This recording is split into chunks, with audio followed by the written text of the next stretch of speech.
my position then, as it is today, is one, it was hurried.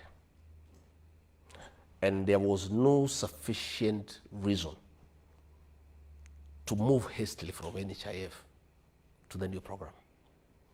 And from my own reasoning, when I even looked at the mathematics surrounding that program, is that it would have cost us between 700 to 800 million to upgrade the system that was running the NHIF to make it compliant.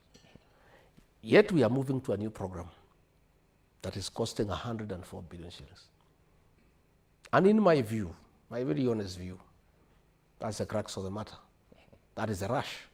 That is a focus, the 104 billion. And when you listen, Karanja, me, I'm a people's person. And probably many people thought that I'm a rebel within government. I was not a rebel.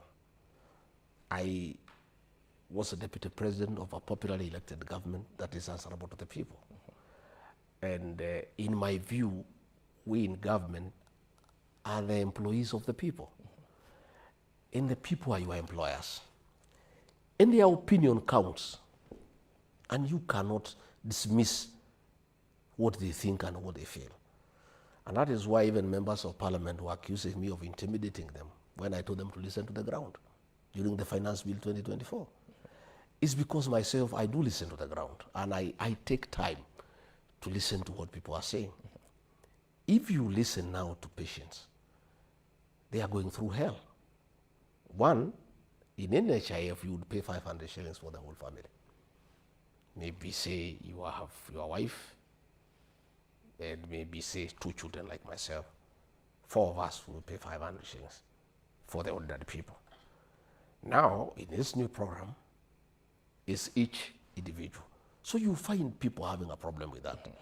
Number 2, you find that the private hospitals have not embraced this program.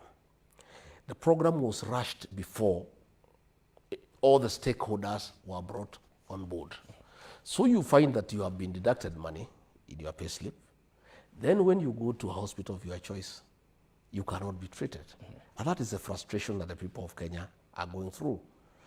And I am a very strong believer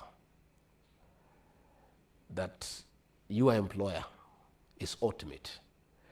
And the feeling of your employer is so central in whatever decision that you make. In this case, the employer here are the people of Kenya. The people of Kenya. Your Excellency. And if you find the people are up in arms, and everybody is complaining, the stakeholders are complaining, Kenyans are complaining, you simply cannot ignore them and decide that you must do what you have decided because it's a government program.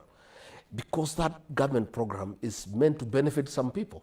And if the beneficiaries of that program are uncomfortable with its implementation, with its component, with the way it is being rolled out, you have a responsibility as a leader who is elected all the time to take into consideration the views of the people. This responsibility you had when you chaired the cabinet subcommittees in which the shift from NHIF to SHA came. And for Kenyans who do not understand the workings of government, many of whom are watching today, you may need to tell them, if indeed it's true that you did not agree or you said it was rushed because it came to a cabinet subcommittee you chaired, how did it end up in the cabinet? You're the second most powerful person. Cabinet will work on policies. The issue is not the policies, the implementation. In terms of timelines, in terms of the transition,